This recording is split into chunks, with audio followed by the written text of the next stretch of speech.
உறுப்பினர் கோவை செடியன் அவர்கள் ஒர்க் ஆகலையா? இது வேணும்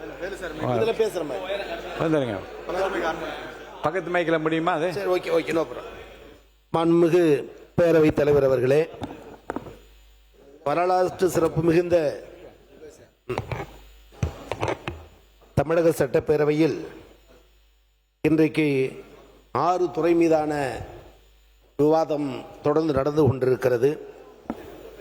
இந்த விவாதங்களில் கலந்து கொள்வதற்கு உரையாற்றுவதற்கு முன்பாக நீ மனிதன் என்று நம்மை உணர வைத்து அடித்தட்டு மக்களும் மேம்பட வேண்டும் என்று அயராது உழைத்த வெண்தாடி வேந்தர், ஈரோட்டு பூகம்பம், சமூக நீதியை உலகுக்கு கற்றுத்தந்த ஏன் எதற்கு எப்படி என கேள்வி கேள் என்று நம்மை தலைமுறை செய்த தந்தை பெரியாரை வணங்குகிறேன். காஞ்சியின் மன்னன் எதையும் எதையும் வேண்டும் என்று சொன்ன அண்ணன், திராவிட முன்னேற்ற கழகத்தை தோற்றுவித்த பேராசான் அறிஞர் அண்ணாவை நினைத்து பார்க்கிற நேரத்தில் அனைத்து மக்களுடைய அன்பை பெற்றவர், அடுக்குமொழி பேசி நாட்டை கவர்ந்தவர், பேசி பேசி ஒரு நாட்டை ஆள முடியும் என்பதை உலகுக்கு உணர்த்திய உத்தம தலைவர் பேரறிஞர் அண்ணாவை வணங்குகிறேன்.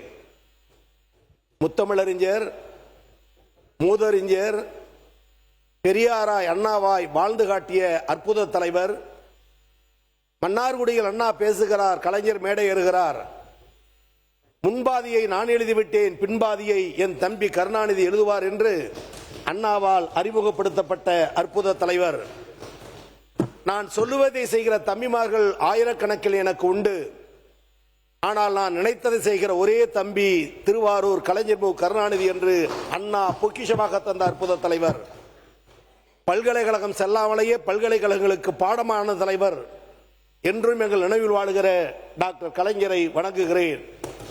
பெரியாராய், அண்ணாவாய், கலைஞராய் எங்களை வார்த்தெடுத்த தலைவர், அடக்குமுறைகளுக்கு அஞ்சாத தலைவர், வெள்ளுடை வேந்தர். மேயராக இருந்த போதும் சரி, முதல்வராக இருந்த போதும் சரி, உழைப்பு உழைப்பு உழைப்பு என்று மக்களுக்கு உழைத்திட்ட எங்கள் அன்பு தலைவர், கழகத்தின் தலைவர் அண்ணன் தளபதியை வணங்குகிறேன். 40 தலைவர்களின் வாரிசாக இந்த இயக்கம் நம்பி இருக்கிற ஒரு இளந்தலைவர். இன்றைய அன்பகமாய், நாளை அறிவாலயமாய், இன்றைக்கு இருவண்ண கொடியாய், நாளைக்கு மூவண்ண கொடி ஏற்றி வைத்து தமிழகத்தை ஆள இருக்கிற எங்கள் இளந்தலைவர், எங்களை வழிநடத்துகிற சட்டமன்ற எதிர்க்கட்சி தலைவர் மரியாதைக்குரிய அண்ணன் உதயநிதி அவர்களை வணங்குகிறேன்.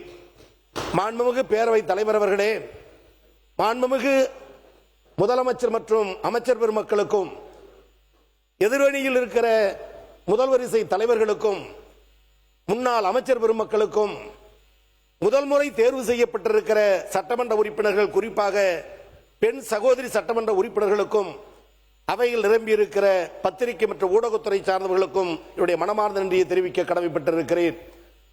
இந்த வரலாற்று சிறப்புமிக்க சட்டப்பேரவையில் இந்த எளியவன் 2011 தொடங்கி 4 முறை நின்று வென்று இன்றைக்கு உரையாற்றி கொண்டிருக்கிறேன்.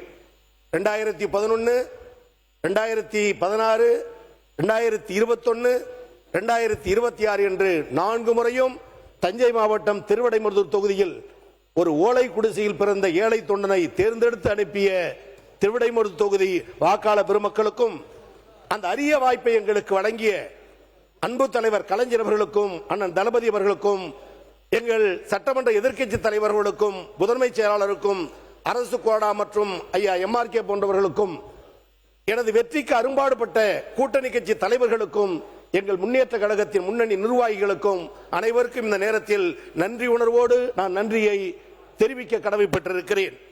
பேரவைத் தலைவர் அவர்களே, இன்றைக்கு 6 துறை என்றாலும் பள்ளி கல்வி மற்றும் உயர்கல்வித்துறையின் சார்பில் சில கருத்துக்களை அரசின் கவனத்துக்கு கொண்டு வர விரும்புகிறேன். கேடில் விழிச்செல்வம் கல்வி ஒருவருக்கு மாடல் மற்ற எவை, அழிக்க முடியாத சொத்து கல்வி, பொருள் அழியும், பொன்னழியும், அழகு அழியும், புகழழியும், அழிக்க முடியாத சொத்து கல்வி. அதனால்தான் எங்களை வழிநடத்திய முன்னாள் முதல்வர், எங்கள் கழகத்தின் தலைவர் ஆட்சி பொறுப்பிருந்த பொழுது மாணவ செல்வங்களிடம் சொல்லுவார், நீங்கள் படியுங்கள், நீங்கள் படியுங்கள், நீங்கள் படியுங்கள், நான் பார்த்துக் கொள்கிறேன் என்று அடிப்படை கல்விக்கு வித்திட்டு உயர்கல்விக்கான முதல் படியை துவக்கி வைத்தது திராவிட முன்னேற்ற கழக அரசு, அதன் தலைவராக இருந்த எங்கள் முதல்வர் அவர்கள்.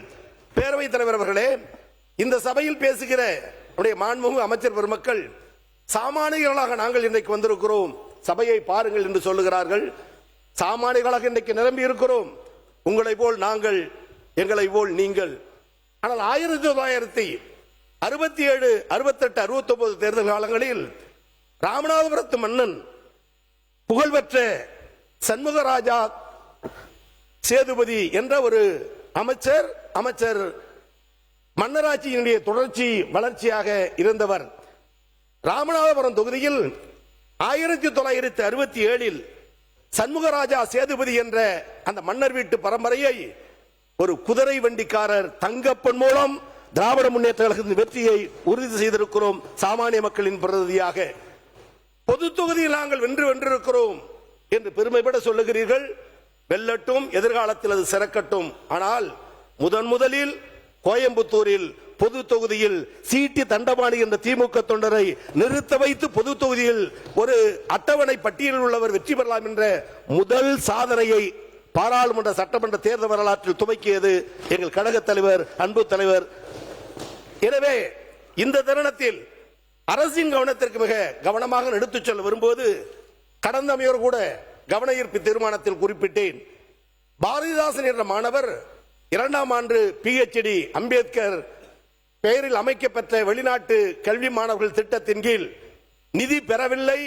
அந்த கோரிக்கையை வைத்தார். மாண்புமிகு உயர்கல்வித்துறை அமைச்சர் அதற்கான விளக்கத்தை தந்தார். நான் அறிந்தவரை இந்த நிமிடம் வரை அந்த பிரச்சனைக்கு தீர்வு காணப்படவில்லை.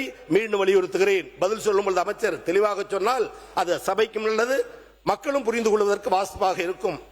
மற்றும் ஒன்று செய்தி, இன்றைய தினம் நம்முடைய பரமேஸ்வரி காளமேகம் திண்டுக்கல் மாவட்டத்தை சார்ந்தவர், அம்பேத்கர் அயலக வெளிநாட்டு திட்ட மாணவராக பயிலக்கூடியவர். அவருக்கு சாதி சான்று கிடைப்பதில் இடர்பாடானால் தேர்வு செய்யப்பட்டு விட்டார். அவருடைய கல்வியும் இன்னைக்கு பாதிக்கப்படுகிறது என்று சொன்னால், ஒடுக்கப்பட்ட மக்கள் வெளிநாட்டில் சென்று படிக்க வேண்டும் என்ற திட்டத்தை துவக்கிய அந்த திட்டம் தாவேக அரசு பின்பற்றுகிறதா என்ற அச்சத்தையும், அதன் மூலம் படிக்க விரும்புகிற மாணவர்களுக்கு நீங்கள் தருகிற ஊக்கம் என்ன என்பதையும் இந்த நேரத்தில் நான் பணிவோடு கேட்க விருப்பப்படுகிறேன். அது மாத்திரமல்ல, கூலி தொழிலாளி வீட்டு பிள்ளை துப்புரவு பணியாளர்கள் போராடி கொண்டிருக்கிறார்கள். பணி நிரந்தரம் வேண்டும் என்பதுதான் கோரிக்கை. இன்றைய தினம் அந்த போராட்டத்தின் உச்சம். நேற்றைய தினம் குண்டுக்கட்டாக கைது செய்யப்பட்டிருக்கிறார்கள். அவர்கள் வைக்கிற கோரிக்கை, முதலமைச்சர் சந்தித்து நாங்கள் எங்கள் கோரிக்கையை சொல்ல வேண்டும். கடந்த காலங்களில் போராடிய போது அவர்களை பனையூர் அலுவலகத்திற்கு வரவழைத்து ஆதரவு தந்தார்கள்.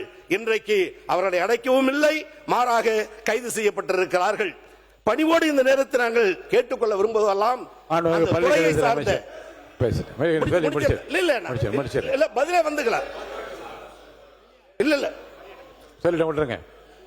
பேரவைத் தலைவர் அவர்களே, துப்புரவு தூய்மை தொழிலாளர் போராட்டம் நடைபெற்றுக் கொண்டிருக்கிறது. ஆனா நம்மளுடைய தூய்மை தொழிலாளர்களோடு யாருமே பேசல அப்படின்னு மாண்புமிகு உறுப்பினர்கள் சுட்டிக்காமிச்சார்.